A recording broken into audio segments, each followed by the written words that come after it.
Hello, and welcome to our first episode of Something to Noodle On. This is our first podcast.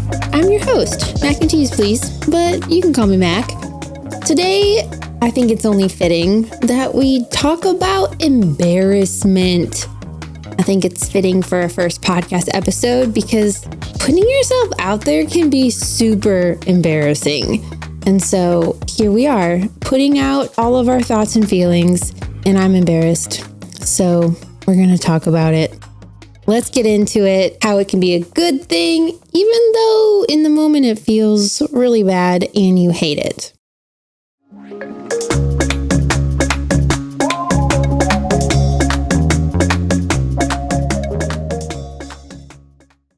So what is embarrassment?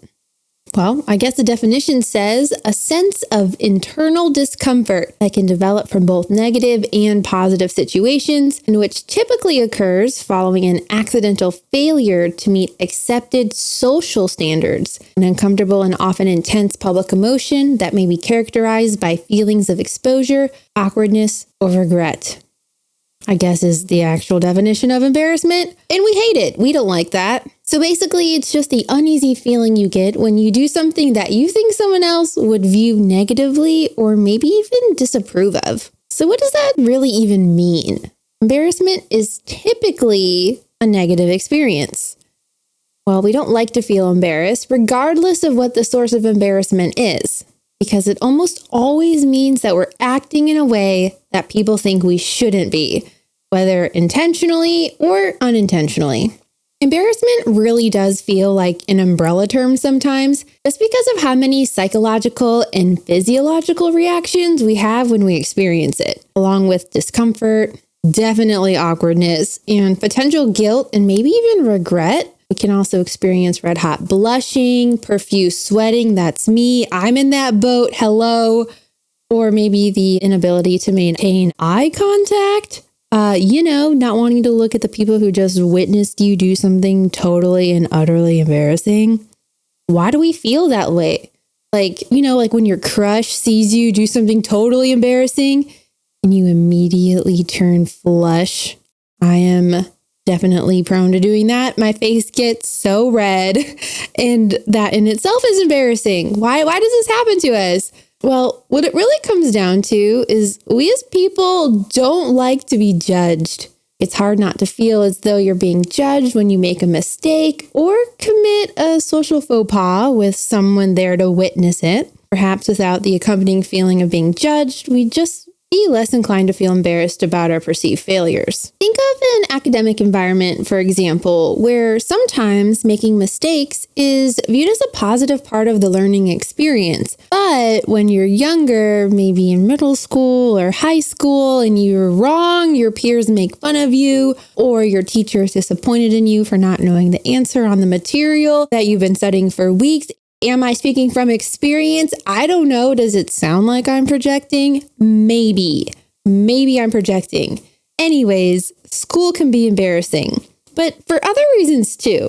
Let me tell you a story about a time when I was in middle school, because let's be honest, middle schoolers are super weird and awkward as hell. Your body's doing weird things. Your brain is an emotional roller coaster, and you're just kind of learning how to function as a human with all these complex feelings. It's a whole thing. So let me tell you a story about my friend Amanda and I. I have always been the dress like a skater, friends with the skater kids kind of person. And my friend Amanda, when we were in middle school, was preppy. She shopped at Hollister and American Eagle and all of those stores. I don't even know if Hollister is still around. Does that mean I'm old? I don't know. Anyways, she and I wanted to wear the same outfit to school. So we're two young 7th graders at the mall hunting for the perfect twinned outfit, as one does when you're in 7th grade, right? We're at the mall. She wants to go into Hollister and sees this red shirt. I'm talking Christmas red. It is not toned down by any means. And I think the shirt had like light blue, sky blue bubble writing on it because like shirts with writing on it were just in back then in a weird way. I don't know. I don't like those shirts now, but that's what everyone was wearing. This one had some choice words that we knew fully what it meant. It was sexual in nature, and the shirt said, "Now hiring for all positions." And I mean, come on, like you know what that means. I knew what that means, and I was in 7th grade. We bought it, and we were like, okay, what's the next thing that we need for our twinned outfit? We need bottoms. We found really cute jean skirts to go along with this bright red, sexually powered shirt that we chose to buy. And I think we got our jean skirts at Hollister as well, or maybe like some adjacent style store. Anyways, short skirt jeans with a red shirt was what we were going to wear. I don't remember if we were going to match our shoes as well, but we were IMing that morning as the kids do. I don't even think people IM anymore. Oh my God, I'm so old. Anyways, okay, AIM, if you know what it is, it's basically like Discord, but way less cool. Y'all have it super cool now with Discord. AIM kind of took up your phone line and you weren't able to make any phone calls while you were on the internet with AIM and AOL. Anyways, I had messaged her, "Are you sure you're going to wear this?" "Yes, I'm going to wear it. I'm wearing it right now." "Perfect. I'm wearing it too." Now, let me just say, this is before selfies even existed. Phones took pictures, but like not really, and not everyone had a cell phone back then. So when your friend says they're wearing something, you believe them. So I got on the bus and went to school in my red shirt that said, "Now hiring for all positions," and a mini skirt. When I got off the bus, the looks that I got, I still to this day makes me turn red. I am currently in a zip up hoodie and I am getting hot just telling you this story because I died of embarrassment. I was not the kid who wanted all eyes on me. Nope, don't notice me, do not perceive me. I am just here, but I don't want you to know that I'm here. That outfit said, "Hello, I am here today." And when Amanda got off the bus, she wasn't wearing the outfit. I was like, what happened? You told me this morning on AIM that you were wearing the outfit. She said that her mom saw it and wouldn't let her wear it. She was wearing jeans and a hoodie. But then she lifted up her hoodie and said, "At least I'm wearing the shirt." I was mortified because I didn't have a change of clothes in my locker. I took a deep breath and walked into school. My homeroom teacher took a look at my outfit and said I needed to go to the principal's office for obvious reasons. So I had to wear for the rest of the school day, starting from the beginning of the school day, my gym uniform all day long. This whole experience was absolutely mortifying, and I never really trusted Amanda again. No, I'm just kidding. I trusted her. But when someone asked me if they wanted to wear the same outfit, I said, "No, thank you." This is all to say that for the most part, embarrassment is really just a short-lived experience that's happening to you in the moment. We do something, realize it was a complete mistake, and then go through those awful feelings of discomfort. And maybe we apologize to people about something we said or did, or maybe to ourselves for having those negative feelings. But eventually it fades and things just kind of go back to normal. Sometimes, however, we have such strong adverse reactions to embarrassment and those embarrassing situations that the negative feelings just seem as though they're lingering for an eternity. You know what I mean? When minutes feel like hours and hours feel like days. It's incredibly difficult to overcome. We're talking about those late nights when you're up, you can't sleep, and you're dwelling on the past. Things that happened 10 years ago. something that your crush told you, or maybe your friend told your crush that you liked them and that was embarrassing. Maybe you had chocolate on your face all day and no one told you. Again, not projecting. Okay, maybe I'm projecting. Is this whole podcast just going to be me projecting? Anyways, that, my friend, you know that feeling that keeps you up all night? That's called anxiety. Ooh. Those who suffer from social anxiety disorder understand this thought pattern all too well. I mean, it's literally your whole day wondering if Gerald, the barista at Starbucks, is mad at you because you asked for soy milk, right? Are they mad? I don't know. I can never go to that Starbucks again because Gerald's upset with me. It's that. We don't like that. It causes us to fear situations in which we may be judged negatively or worry about embarrassing or humiliating ourselves, or maybe even avoid doing things or speaking to people out of fear of feeling embarrassment.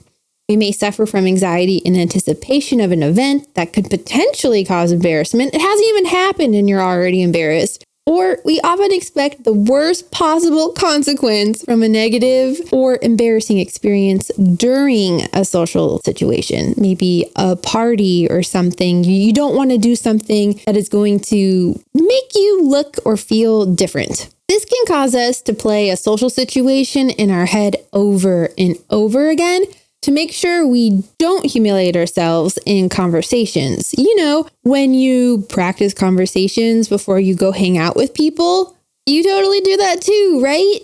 Right? You said right?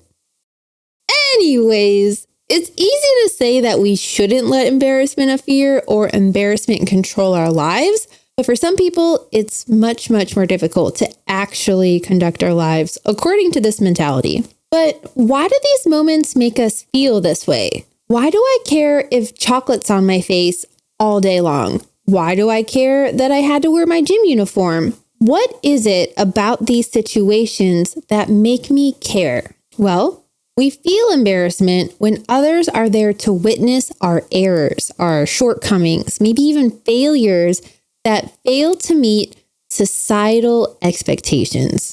We aren't born with an innate sense of embarrassment. If we think of young children, they are unapologetically themselves. They say things that are wildly inappropriate to people.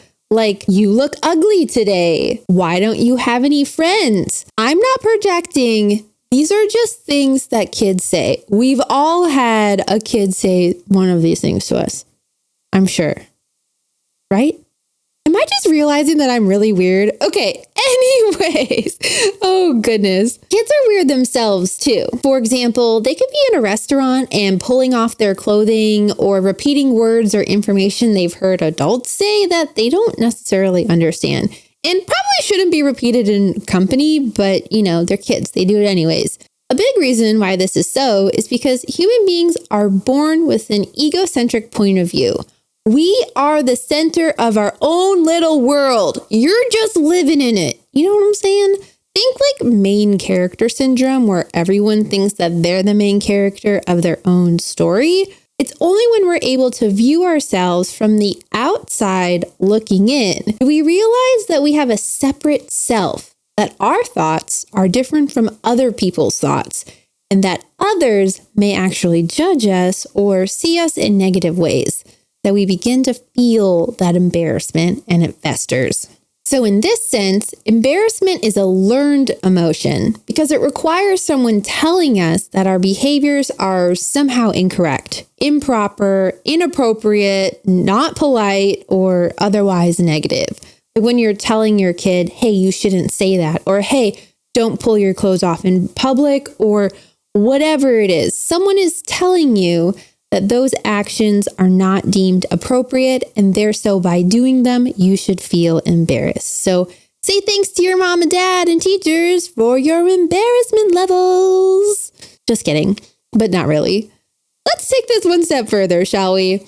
We can understand that embarrassment is tied deeply to our own sense of right or wrong. So think good and bad. Acceptable or unacceptable, it's all the same thing. This is why different people have varying levels of the same actions for embarrassment.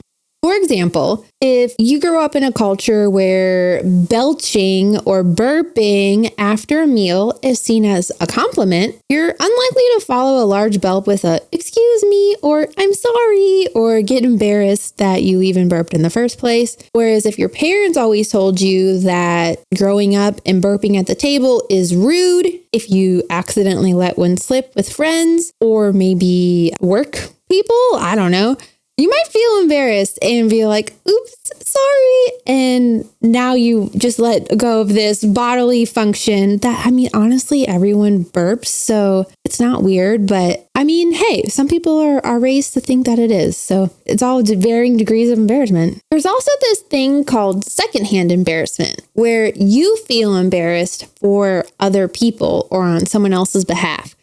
A very good example of this is when you're like watching TV or a movie and you see a character going through something super cringy. You might be compelled to look away or shout at the screen or be like, "Why are you doing that?" It makes you feel uncomfortable, even though it's not even you. You feel like you need to walk away and get out of the situation for this character that you don't even know. You're just an observer in the show. Why would you feel embarrassed for them? This feeling of embarrassment depends on this external entity, in this case, ourselves, passing judgment on the behavior of others. So your level of embarrassment and what makes you uncomfortable is now getting pushed and judged on other people. So you're feeling secondhand embarrassment for their actions. If we're lucky, when watching shows like this, we might see the character realize and have that self-realization of, and we can all feel embarrassed together and have a good laugh about it. But that's not always the case. Let's really dive into this thought of needing an observer to feel embarrassed. So that's the idea that someone else needs to be present in order for those actions to even feel embarrassing in the first place. So what does that look like? Maybe that's like picking your nose, right? If you're doing that in the private of your own home, no one's watching you, you're not even thinking twice that that action is weird or embarrassing. But if someone is watching you through the window, I don't know why they would be, but maybe they are, or you're doing it in your car where you think it's this isolated private place, but it's not. And maybe someone walking their dog sees you, that's embarrassing. You're like, uh-oh, now they know I'm a nose picker. Gross. Other things of this nature could be the implied 5-second rule when you drop food on the ground. Maybe in your own home, you pick it up and eat it because whatever, you don't care. But at a restaurant, if you were to pick it up and eat it, you might be afraid that someone saw that and they're judging you because, honestly, you ate something off of a restaurant floor and that's kind of gross. You know what I'm saying?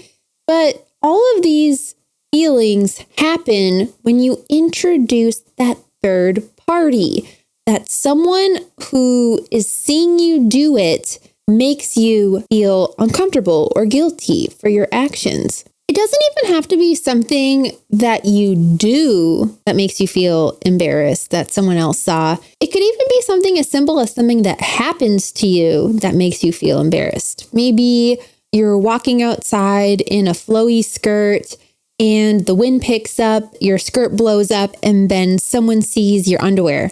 That could be embarrassing, but if it happens and no one's watching, then the wind picking up and your booty cheeks just out in the wild doesn't really have an effect on you. You're like, whatever. Okay, dear, you got a shot, So yeah, having this third party person is what makes the embarrassing feelings that much more embarrassing. Okay, so we talked a lot about how embarrassment can feel like a negative emotion, but I think it's time that we give some embarrassment a little bit of love and how it could be a positive thing. In the end, we really do want to avoid these negative emotions associated with embarrassment and just not feel embarrassment at all costs. But this allows us to kind of be on our best behavior. Because embarrassment tends to make us feel uncomfortable, we will do whatever it takes to avoid these situations and scenarios that cause us to feel embarrassed in the first place. while also hoping we can escape those all too frequent embarrassing moments that occur no matter how well we prepare in our head those conversations and interactions with people that we go to parties with. We keep a solid record of past embarrassments and internalize the societal rules and expectations that are dictated by the world we live in, believing that if we remain in line, we'll make it through the day unscathed. All to say that every time you feel embarrassed, you are learning something new about how not to act or let that thing happen in the first place, so you don't end up feeling embarrassed after all. Embarrassment can help us keep our personal and professional relationships in good standing. So if we believe it's important to be dependable or maybe not break a promise to a friend or even miss a deadline at work, we'll feel embarrassed when these things happen, which we don't want to happen, so we'll try our best not to make them happen. Because we want to avoid those negative feelings, we'll be more inclined to follow through when we say we're going to actually do something. The same is true if we follow the old saying, honesty is the best policy. We'd feel quite embarrassed to be caught in a lie and thus would gravitate towards truthful exchanges with friends and coworkers because honestly, nothing is worse than getting caught in a lie. That's probably the most embarrassing thing, in my opinion. I think embarrassment can also teach us a lot about our peers and our family, our friends, societal groups, cultures, on what we find embarrassing and what others don't. As mentioned before, much of the reason we even feel embarrassed in any given situation is influenced by the way the society around us perceives certain activities and behaviors. And thus, people from different walks of life won't find the same things embarrassing that you find embarrassing. Something as simple as clothing. In some tribes, men and women don't cover up their breasts or genitals. But in Western culture, we have sexualized these parts of our bodies to the point where seeing another woman's breasts in the locker room or sauna can be embarrassing. We've all been to the gym. The YMCA does this, where there are men and women locker rooms, and a lot of older generations will go into those saunas and steam rooms in their birthday suit. I personally wear my bathing suit because I don't want people seeing me in my birthday suit, and you almost feel uncomfortable and embarrassed, even though there is nothing to be embarrassed about because we all have beautiful human bodies. But I feel like in the United States, it's not normalized to see those parts of other people. So maybe something that's really common in Europe is more embarrassing here in the US. But this all allows us to understand each other on a much deeper level by learning what people from different cultures and societies, belief systems, what they find acceptable and unacceptable. If we simply remain open-minded and seek and comprehend others' experiences, it might be difficult at first to understand why common events evoke different emotions.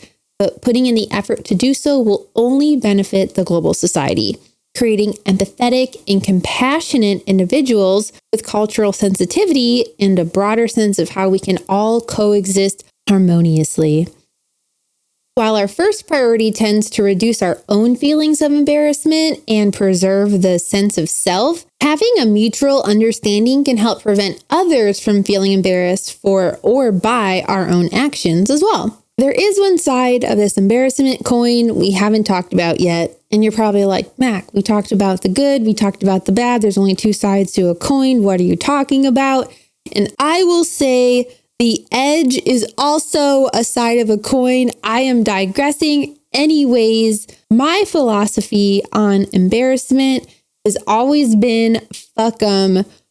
Who the fuck cares? People are going to think what they're going to think, and you cannot control that. You cannot control how other people act or respond to your actions, and you should unapologetically be yourself. I think it's so important to lean into your own words and your own actions. Just stop analyzing every single thing you said to your friend.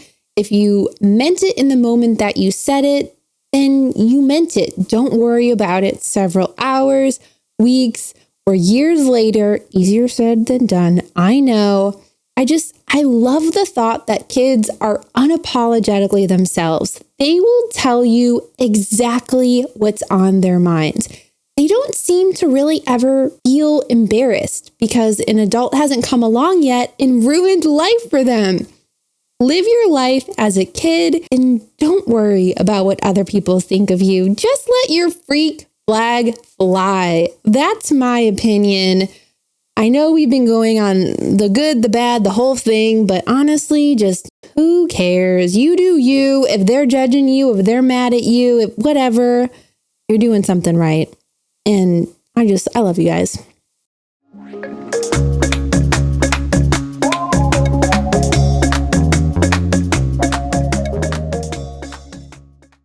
All right, folks, that's going to be it for our first episode of Something to Noodle On. I hope our first topic of embarrassment actually gave you something to noodle on. I'd like you to noodle on this. What makes you embarrassed in your everyday life? Either it's a day-to-day thing or a situational thing. I'd love to hear it and keep the conversation going on our Discord or on Twitter.